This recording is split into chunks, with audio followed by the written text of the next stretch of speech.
আসসালামু আলাইকুম, কেমন আছেন আপনারা সবাই? আলহামদুলিল্লাহ আমি ভালো আছি। চলে আসলাম জাতীয় বই মেলা।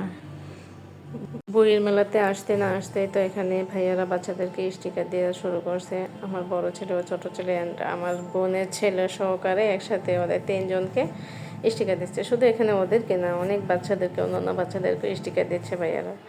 আর এদিকে তো আমার বাচ্চারা স্টিকার পেয়ে খুশি, তাই ভাইয়ার সাথেও কথা বলতেছে, তাই ভাইয়াকে একটু ভিডিও করে নিলাম। আর আমার বড় ছেলেটা দেখেন স্টিকার পেয়ে সে হচ্ছে যে এখানে মিলাইতেছে, যে আম্মু দেখো মিলে গেছে।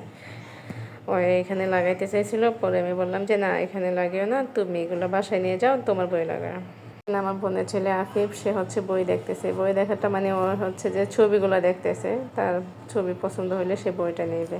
আর আমার ছোটো ছেলে, সে তো রাস্তা ফাঁকা পেয়ে শুধু দৌড়াচ্ছে আর দৌড়াচ্ছে। আর বইয়ের মেলাতে আসলে তো বইয়ের রাজ্যতে চলে আসছি, বই আর বই। আসলে কি বলবো, আমার ছোট বাচ্চাটা খুবই অসুস্থ। ওই দিন মেলাতে গিয়েছিলাম, ওরা দুই ভাই ভালো ছিল আলহামদুলিল্লাহ। এখন আমার ছোট ছেলেটা অনেক অসুস্থ হয়ে গেছে, সে হচ্ছে যে জ্বর, ঠান্ডা, কাশি। সবাই আমার ছোট বেবিটার জন্য দোয়া করবেন, তাড়াতাড়ি যাতে সুস্থ হয়ে যায়। তো আমরা বইমেলাতে প্রথমেই চলে আসছি, তাই এখনও অনেকে অনেক কাজ করতেছে। ভাইয়াদের দোকানে এখনও কাজ অনেকে কাজ করে না, ডেকোরেশন করতেছে। আর এইদিকে তো হুমায়ুন আহমেদের ছবি দেখেন, আমার কাছে খুব লেখক হিসেবে ওনার বইগুলোই আমার কাছে শ্রেষ্ঠ বই মনে হয়। উনি আমার পছন্দের একজন লেখক।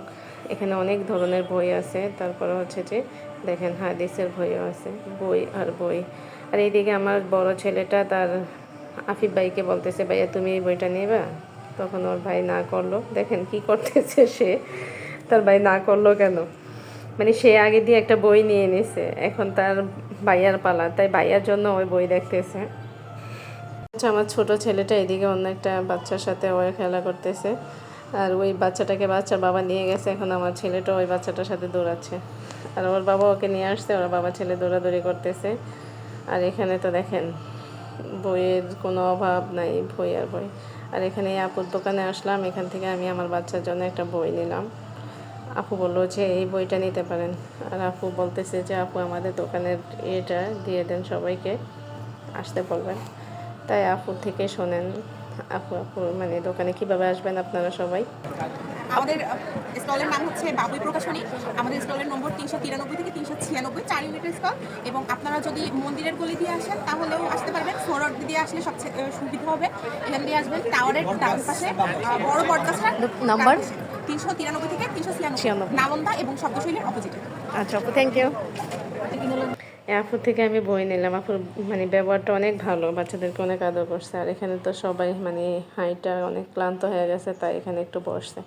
তা আমরা বলতেছি যে এখানে তো বসেই থাকবো, তার চেয়ে কিছু খাবো আর ওইদিকে যাই বসে, তাই খেতে চলে আসছি। আসলে খাবারগুলো দেখতে যতটা লোভনীয়, ততটা লোভনীয় না।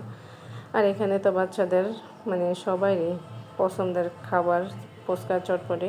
শুধু বাচ্চাদের না, আমাদেরও। তাই কেউ ফুচকা খাবে, কেউ চটপটি খাবে, আর অর্ডার দিয়ে দিলাম।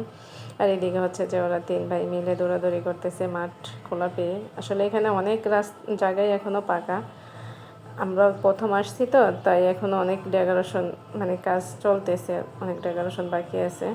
আর আমার ছোট ছেলেটা বেলুন নিয়ে নিল। আর এখানে আমরা পিঠা খেতে আসছি। আসলে পিঠাগুলো দেখতে যতটা লোভনীয়, খেতে কিন্তু অতটা মজা না।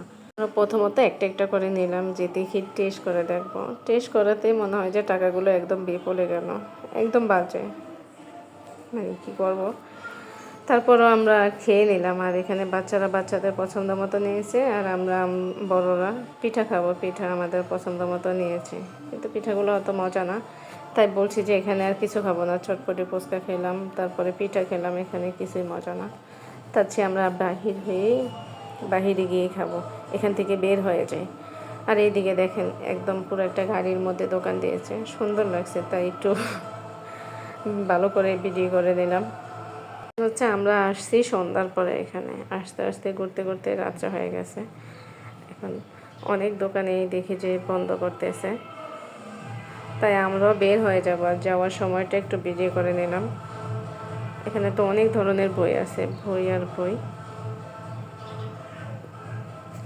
এটা একটা ভাসমান ভারী, বোঝাই যায় না। আর এখানে তো আমার ছোট ছেলেটা এসে বন্ধু পাইয়া গেছে, একটা আফুর সাথে ওই এখানে দুষ্টামি করতেছে, খেলাধুলা করতেছে, কথা বলতেছে। ওই আপুটা বাচ্চাকে চকলেট দিয়েছে। এই যে দেখেন আমার ছোট ছেলেটা ওই আপুর সাথে খেলা করতেছে, আন্টি আন্টি বলে। ও সবাইকে মানে এরকম দেখলে সবাইকে আন্টি মনে করে। আর এখন হচ্ছে যে আমরা বের হয়ে যাব, অনেক দোকান বন্ধ হয়ে গেছে। আর এই যে বের হওয়ার রাস্তা, এদিকে তো বের হতে হতে দেখি যে এখানে ছবি আর্ট করে অনেক ভাইয়েরা। আমরাও চাইছিলাম যে একটা ছবি আর্ট করব, কিন্তু এখানে আসছি তো অনেক রাত্রে হয়ে গেছে। আর এখন ছবি আর্ট করতে চাইলে আরও অনেক রাত্রে হয়ে যাবে, বাচ্চা কাচ্চা নিয়ে পরে যাইতে অনেক সমস্যা হবে। তাই আজকে আর আর্ট করলাম না, পরবর্তীতে আর্ট করব। এদিকে তো বের হয়ে সবারই মানে পানি তৃষ্ণা পেয়েছে, তাই সবাই বললাম যে তাহলে আমরা একটা লেমন সোডা খাবো। কখনো খাইনি, এই প্রথম ট্রাই করব। তাই এখানে মানে ওনাদের বানানো নিয়েই ভিডিও করে নিলাম। লেমন সোডা কেমন একটু খেয়ে টেস্ট করে। এটা নাকি মানে এক চমকেই খেতে হয়, একেবারেই খেতে হয়, মানে ঝিরে ঝিরে খাওয়া যাবে না। আর এদিকে তো প্রথম খাইলাম, টেস্ট ভালো খারাপ বুঝে নেই, জানি না কেমন। প্রথম খেয়েছি, খারাপ না ভালো, তবে এক চমকেই খাইতে হবে। আর এখানে আমরা পাকোড়াও খাবো, এখন পাকোড়া অর্ডার দিয়ে দিলাম। এই তো সবাই মিলে পাকোড়া নিয়ে নিয়েছে। তারপরে হচ্ছে যে এখানে হাঁটতেছে। বাট আমরা তো মেট্রো রেলে উঠছি, আমার বোনের ছেলে ওরা ওঠে নেয়, ওদেরকে ওঠানোর একটু শখ ছিল। কিন্তু এখন তো আমরা বাসায় চলে যাব। আর আস্তে আস্তে এখানে টিএসসির মোড়ে চলে আসছি। এখানে শোপিসগুলো দেখলাম, অনেক শোপিস। ভেবেছিলাম কিছু কেনাকাটা করবো, কিন্তু বাচ্চারা এমনভাবে জ্বালাইতেছে, আর তাছাড়া রাত্র হয়ে গেছে। তাই ভাবছি যে পরবর্তীতে আবার আসবো, এখন বাসায় চলে যাই।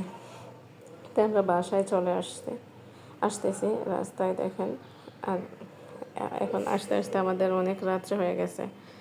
এখন তো আমরা বাসায় গিয়ে কিছু খাবো না, তাই বাইরে থেকে কিছু খাবো। অনেক দোকান এখানে বন্ধ হয়ে গেছে, তাই কী করবো, কয়েকটা দোকান খোঁজাখুঁজি করলাম, খোলা পাইনি। তারপরে হচ্ছে যে এখানে চলে আসলাম, এখানে আমরা এগুলো খাওয়া দাওয়া করে এখন চলে আসছি। কিন্তু আজকে আমাদের কপালটাই খারাপ, সব খাবারই মজা না। এই যে এখানে আমরা সবাই খাইয়ে নিলাম। সবাই ভালো থাকবেন, আল্লাহ হাফেজ।